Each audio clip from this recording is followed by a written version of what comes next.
Në drejtohet në këta jetë kuranor dhe thot Bismillahirrahmanirrahim wa ma khalaqtul jinna wal insa illa liya'budun. Nuk I kam krijuar gjindet dhe njerëzit para se gjë tjetër në këtë dynja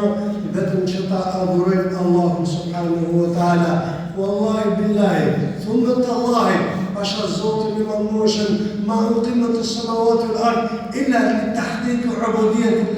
lillahi subhanahu wa taala. Nuk Allah nuk e ka krijuar qiellin edhe tokën, nuk I ka krijuar qiellin dhe tokën Allahu Dhul Jalal me kudretin e Tij, vetëm që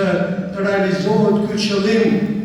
te krijesat e Tija, ta adhurojnë Zotin e Madhëshëm, ta adhurojnë Zotin e gjithësisë. Madje o vëllezër të nderuar, këtë neve e gjejmë në Kur'anin famlar. Wallahi, kullu ma fil Kur'an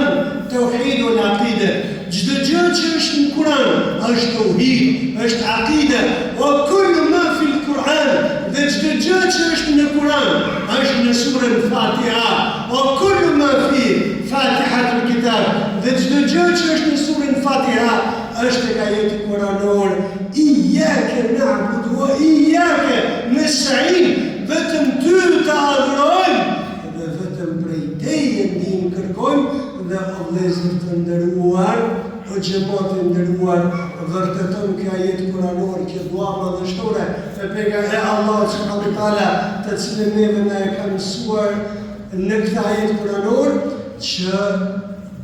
qëllimi I jonë I ardhës në këtë dynja është Iyyake na'budu, vetëm ty të adhurojmë dhe vetëm prej teje ndihmë të kërkojmë. E o vëllezër të nderuar, thot Aisha radiallahu anha, kanë Rasulullah sallallahu alaihi wasallam, pejgamberi sallallahu alaihi wasallam, më shumë që ka bërë dua, në sejdë ka qenë Allahumma ya muqallibul qulub, thabbit qalbi ala dinik, au fi riwayatin sarrif qalbi ala ta'atik. O Zoti I Madhëshëm, ti që I rrugon zemrat e tona, forcoje zemrën tënde në devotshmërinë kërshi teje, në fenë tënde, në dinin tënd. E o vëllezër të nderuar, ma ja'at anbiya'ul mursalin, nuk I ka dërguar Allahu profetët që nga Nuh alayhis salam, I pari profet, rasul, dhe deri tek Muhammed Mustafa sallallahu alaihi wasallam,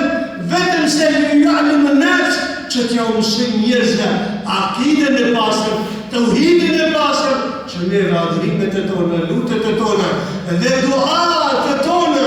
neve nuk ja dedikojmë asku tjetër përposa Allahut subhanahu wa taala, Zotit të Madhëshëm, Zotit të gjithësisë. E o vëllezër të nderuar, ka disa gjëra të cilët në jetën e tonë të përditshme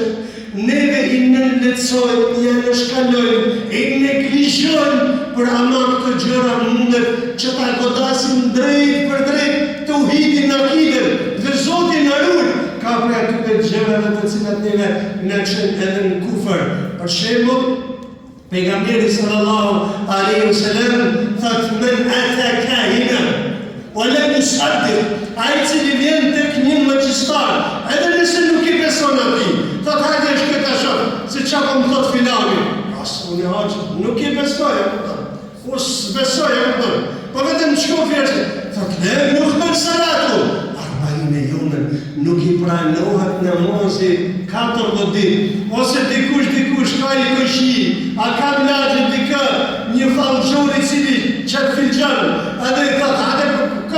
ka të jam të shkua këtër, që nuk eshte, lem nuk mërë salatu, nuk I pranohet namazi ti, arba'ine jonën, nuk I pranohet namazi ti 40 ditë, të pejgamberi sallallahu alaihi wasallam, e nëse I beson, atëherë me itikad, me besim, që ai të nja, bëndërmën, ai të qëtë prej situata, ai lumë qiellin e tokën, vetëm se kanë mëra karam kufër, o na'udhu billah, Zoti na ruaj ya Rabbel Alamin. Prandaj vëllezër të nderuar, duhet kemi shumë kujdes në tauhidin tonë, në akiden tonë, në